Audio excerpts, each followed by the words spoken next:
Hello students, स्वागत है आप सभी का आपके अपने YouTube channel Prince food education में। आज की क्लास में हम आपको विद्यालय प्रबंधन एवं नेतृत्व का टॉपिक प्रभावी नेता के महत्वपूर्ण गुण एवं नेतृत्व के सिद्धांत के बारे में बताएंगे।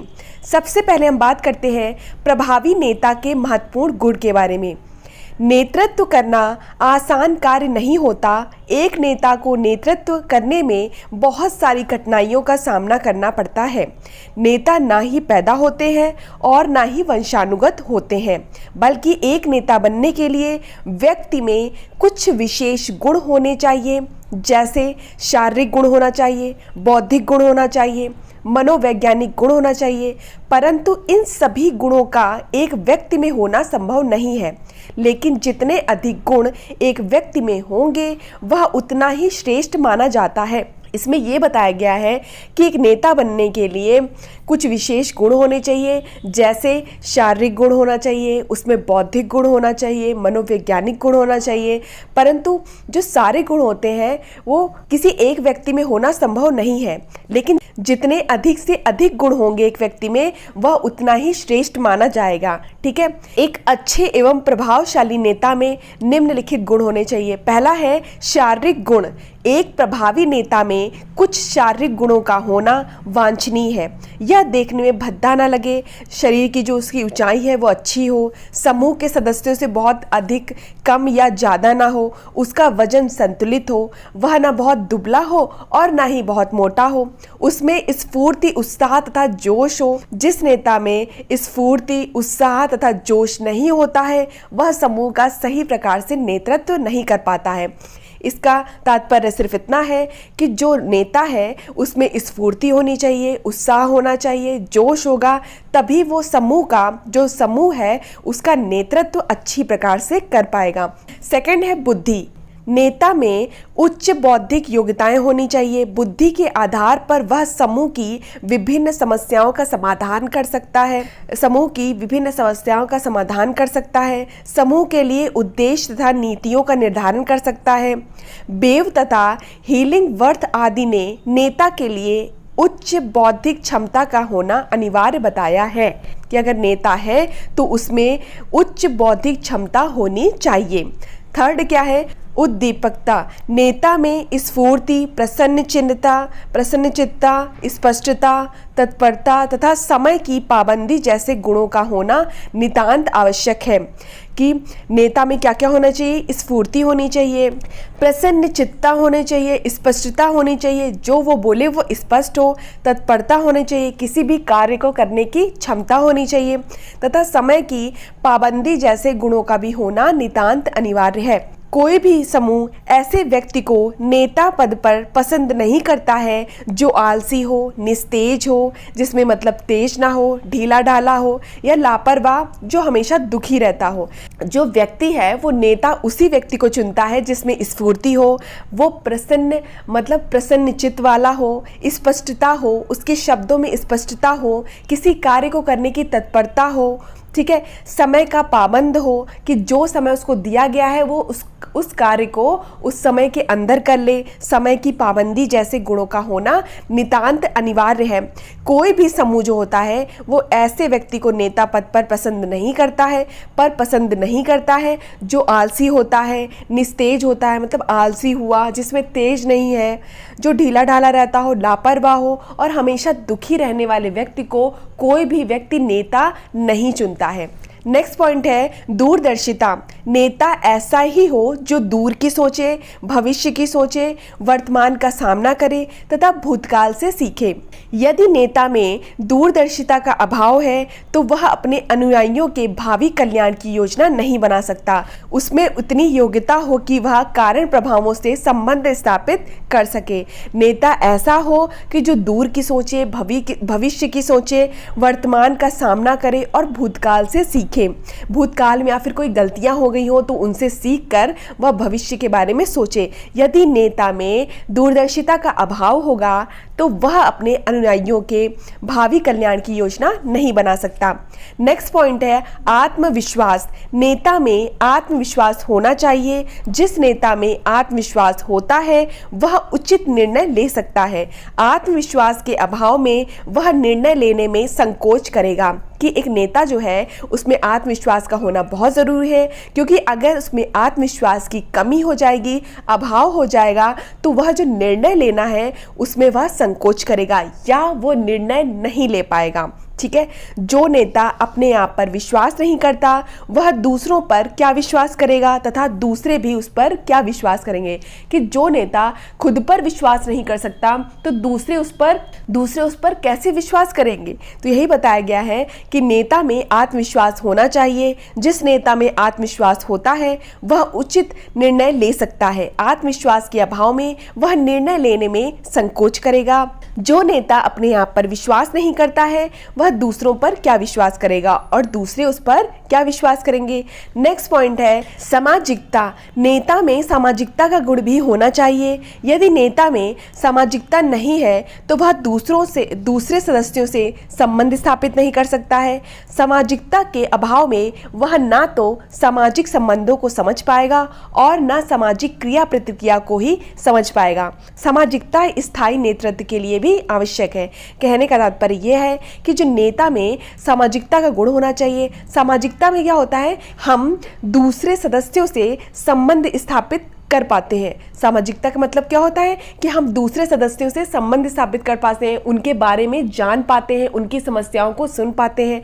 तो एक नेता में सामाजिकता का गुण होना चाहिए। अगर उसमें सामाजिकता का गुण नहीं है तो वह दूसरे सदस्यों से संबंध स्थापित नहीं कर सकता है। सामाजिकता के अभाव में वह ना तो सामाजिक संबंधों को समझ पाएगा और ना सामाजिक क्रिया प्रतिक्रियाओं को ही समझ पाएगा। ठीक है, नेक्स्ट पॉइंट है संकल्प शक्ति। प्रत्येक नेता के सामने कभी ना कभी कठिन समस्याएं आ जाती हैं जिनके विषय में उसे कठोर निर्णय लेने होते हैं। नेता में जब तक दृढ़ इच्छा शक्ति नहीं है तब तक वह इन गंभीर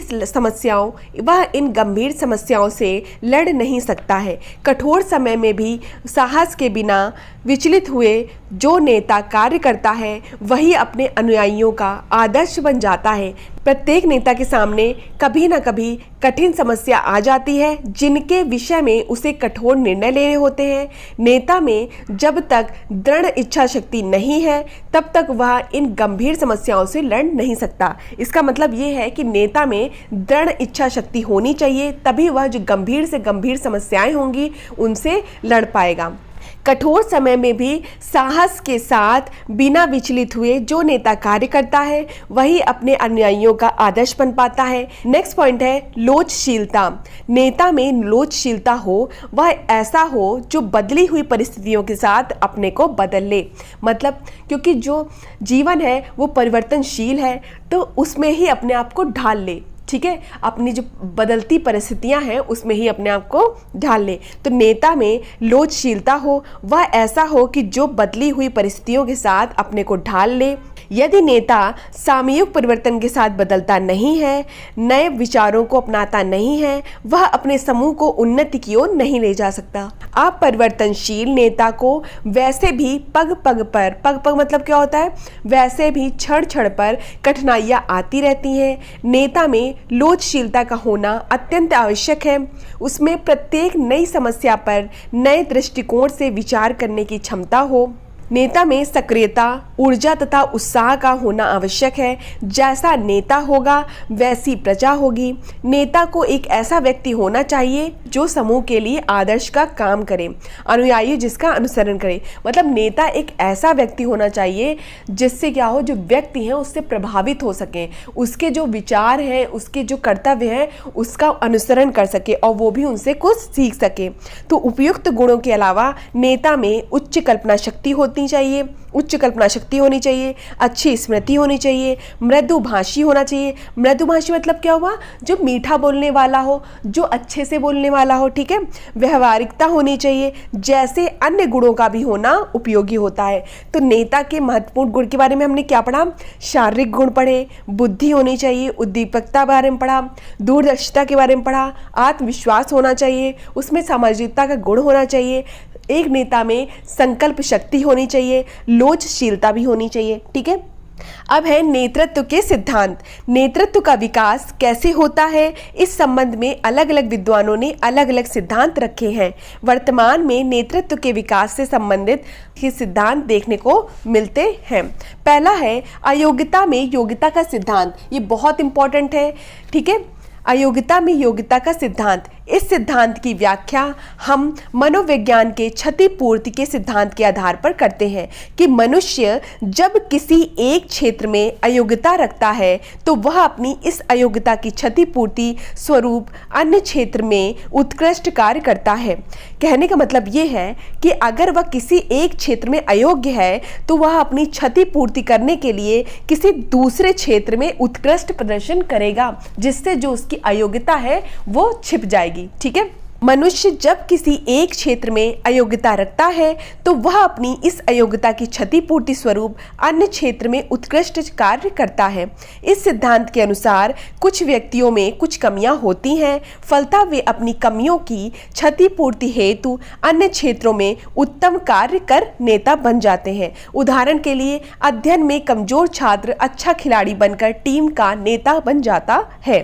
ठीक है, तो अयोग्यता में योग्यता के सिद्धांत के बारे में समझ में आ गया कि क्या बोलते हैं कि अगर कोई व्यक्ति जो है वो किसी क्षेत्र में अयोग्य है, लेकिन वो क्या करेगा, अपनी क्षतिपूर्ति के लिए उस क्षेत्र में अच्छा प्रदर्शन करेगा जिस क्षेत्र में वह उत्कृष्ट है। मतलब जिस क्षेत्र में वह अच्छा है उधर अच्छा प्रदर्शन करके वह जो उसकी अयोग्यता है उसको योग्यता में कन्वर्ट कर देगा।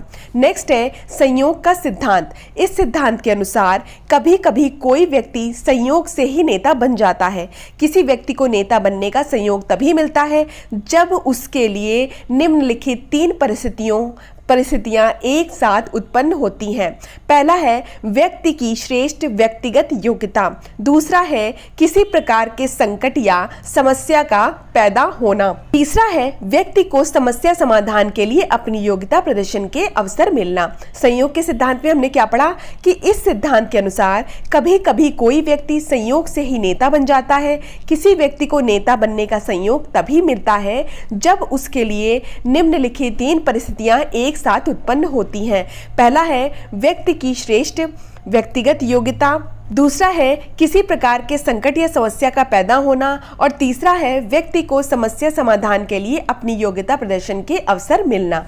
थर्ड पॉइंट है संतुलन का सिद्धांत। इस सिद्धांत के समर्थकों की मान्यता है कि नेतृत्व का विकास तभी होता है जब किसी व्यक्ति में समस्त या अधिकांश नेतृत्व गुणों का संतुलित विकास होता है। यदि नेतृत्व गुणों का असंतुलित विकास होता है, अर्थात कोई 1-2 गुण बहुत अधिक विकसित होते हैं तथा अन्य गुण अपेक्षाकृत उतने विकसित नहीं हो पाते हैं, तो उस व्यक्ति का नेतृत्व संकट में पड़ जाता है। उदाहरणतः यदि किसी नेता में शारीरिक शक्ति का बहुत अधिक विकास हो जाए तो वह भले बुरे की चिंता किए बिना करनी कार्य कर बैठता है, फलतः उसका नेतृत्व खतरे में पड़ जाता है। नेक्स्ट है विलक्षणता का सिद्धांत। कुछ विद्वानों का मानना है कि नेतृत्व व्यक्ति की विलक्षण प्रतिभाओं का परिणाम है। इसके अनुसार कुछ व्यक्तियों में कुछ विशिष्ट योग्यताएं तथा गुण होते हैं जो दूसरों में नहीं होते हैं। वे अपने विशिष्ट गुणों के कारण समूह के अन्य सदस्यों को अपना अनुयायी बनाकर उसका नेता बन जाते हैं। इसे गुण सिद्धांत भी कहते हैं। विलक्षणता का सिद्धांत में क्या हुआ कि कुछ विद्वानों का मानना है कि नेतृत्व व्यक्ति की विलक्षण प्रतिभाओं का परिणाम है। इसके अनुसार कुछ व्यक्तियों में कुछ विशिष्ट योग्यताएं तथा गुण होते हैं जो दूसरों में नहीं होते हैं। वे अपने विशिष्ट गुणों के कारण समूह के अन्य सदस्यों को अपना अनुयायी बनाकर उसका नेता बन जाते हैं। इसे गुण सिद्धांत कहते हैं। नेक्स्ट पॉइंट है समूह प्रक्रिया सिद्धांत। कुछ विद्वानों का विचार है कि नेतृत्व समूह प्रक्रिया का परिणाम होता है। समूह के सदस्यों में परस्पर अंतःक्रियाएं, विचार विमर्श तथा परामर्श होते रहते हैं। इन्हीं के आधार पर कोई व्यक्ति समस्त समूह में से नेता उभर कर आता है। जो व्यक्ति समूह की आवश्यकताओं तथा समस्याओं को तुष्टि प्रदान करता है, जो उन्हें संतुष्ट कर देता है, उसी को अपना नेता मान लिया जाता है। नेक्स्ट पॉइंट है गुण संबंधी सिद्धांत। यह सिद्धांत यह बताता है कि कौन सी व्यक्तिगत विशेषताएं प्रभावी नेतृत्व की ओर ले जाती हैं। आत्मविश्वास, दूसरों के विचारों का सम्मान, नौकरी के प्रति भावावेश तथा दूसरों के लिए एक उदाहरण बन पाने की क्षमता लोगों के प्रति प्रेम, स्वीकृति, परिपक्वता, जिम्मेदारी और लक्ष्य हासिल करने की जो तीव्र इच्छा आदि नेतृत्व की कुछ विशेषताएं हैं। नेक्स्ट पॉइंट है व्यवहार परक सिद्धांत। ऐसा देखा गया है कि सफल नेता का व्यवहार दो तरह का होता है, पहला है कार्य केंद्रित और दूसरा है कर्मचारी केंद्रित। कैसा है? सफल नेता जो है, सफल नेता का व्यवहार दो तरह का होता है, पहला है कार्य केंद्रित और दूसरा है कर्मचारी केंद्रित। कार्य प्रबोधन काम के गुण एवं मात्रा से संबंधित होता है, वहीं दूसरी ओर कर्मचारी केंद्रित प्रबोधन समूह के सदस्यों की निजी आवश्यकताओं को पूरा करने की ओर ध्यान देता है। नेक्स्ट पॉइंट है परिस्थिति जन्य सिद्धांत। हम अक्सर यह देखते हैं कि प्रभावी नेतृत्व में परिस्थिति जन्य परिवर्तन महत्वपूर्ण भूमिका निभाते हैं। नेतृत्व व्यवहार की विशेष शैली पर निर्भर करती है। जैसे जैसे स्थितियां बदलती हैं, अलग अलग नेतृत्व शैली उपयुक्त बन जाती है। नेक्स्ट है और लास्ट है पॉइंट लक्ष्य सिद्धांत। लक्ष्य सिद्धांत यह केंद्रित करता है कि किस प्रकार नेता अपने अनुयायियों की उम्मीदों को प्रभावित करते हैं। लक्ष्य सिद्धांत यह केंद्रित करता है कि किस प्रकार नेता जो है वो अपने अनुयायियों की उम्मीदों को प्रभावित करते हैं। इसके अनुसार नेता का व्यवहार अनुयायी के लिए तब स्वीकार होता है जब उन्हें यह लगे कि उससे उनकी उम्मीदों या भविष्य में होने वाली इच्छाओं की पूर्ति हो रही है। लक्ष्य सिद्धांत द्वारा नेतृत्व की 4 निम्नलिखित शैलियां मानी गई हैं। पहला है गति दिशा शैली। अनुयायी को यह बताती है कि क्या करना है और किस प्रकार करना है। दूसरा है सहायक शैली के अनुयायी के साथ अंतर्वैयक्तिक संबंध स्थापित करने से संबंधित हो। तीसरा है सहभागिता शैली। सहभागिता शैली यह विश्वास रखती है कि अनुयायी की सहभागिता निर्णय लेने की गुणवत्ता को बेहतर बनाती है। ठीक है। चौथा पॉइंट है उपलब्धि शैली। अनुयायी के लिए चुनौतीपूर्ण लक्ष्य निर्धारित करती है। वास्तविक रूप से नेता बनना किसी एक तत्व या कारक पर निर्भर नहीं करता है। इसके लिए 2 प्रमुख तत्व प्रमुख रूप से उत्तरदायी होते हैं। पहला क्या है? वंशानुगत कारक और दूसरा है वातावरणीय कारक। वास्तविक रूप से नेता बनना किसी एक तत्व या कारक पर निर्भर नहीं करता है, बल्कि यह 2 तत्व पर प्रमुख रूप से इसके लिए उत्तरदायी होते हैं। पहला होता है वंशानुगत कारक और दूसरा है वातावरणीय कारक। वंशानुगत कारकों से व्यक्तित्व गुणों का विकास होता है तथा वातावरणीय कारक नेता बनने के लिए उपयुक्त परिस्थितियां पैदा करते हैं। इन दोनों कारकों में अंतःक्रिया के परिणाम स्वरूप ही कोई व्यक्ति नेता बन पाता है। यही कारण है कि पृथक पृथक परिस्थितियों से पृथक पृथक गुण वाले व्यक्ति नेता बन जाते हैं। उदाहरण के लिए हिटलर अपने देश में नेता बन गया है क्योंकि वहां की परिस्थितियां उसके लिए अनुकूल थी। हिटलर जो है वो अपने देश में नेता बन गया क्योंकि वहां की परिस्थितियां उसके लिए अनुकूल थी। यदि हिटलर अमेरिका में जन्मा होता तो वह कभी भी नेता नहीं बन पाता। तो इस तरह से हमने जो इम्पोर्टेंट टॉपिक पढ़ा नेतृत्व के सिद्धांत में, पहला पढ़ा अयोग्यता में योग्यता का सिद्धांत, दूसरा है संयोग का सिद्धांत, तीसरा है संतुलन का सिद्धांत, चौथा है विलक्षणता का सिद्धांत, पांचवा है समूह प्रक्रिया का सिद्धांत, छठवां है गुण संबंधी सिद्धांत, सातवां है व्यवहार परक सिद्धांत, आठवां है परिस्थिति जन्य सिद्धांत, नवां है लक्ष्य सिद्धांत। तो इस तरह से हमने प्रभावी नेता के महत्वपूर्ण गुण और नेतृत्व के सिद्धांत के बारे में पढ़ा। नेक्स्ट क्लास में हम नेक्स्ट टॉपिक पढ़ेंगे शैक्षिक नेतृत्व में नैतिकता एवं शिष्टाचार। बीएड एंड सीटेट की सभी क्लासेस देखने के लिए डिस्क्रिप्शन में लिंक दिया गया है, वहां से जाकर आप देख सकते हैं। पीडीएफ के लिए आप माय टेलीग्राम चैनल को ज्वाइन कर सकते हैं, जिसका लिंक भी डिस्क्रिप्शन बॉक्स में दिया गया है। धन्यवाद। मिलते हैं अपनी नेक्स्ट क्लास में।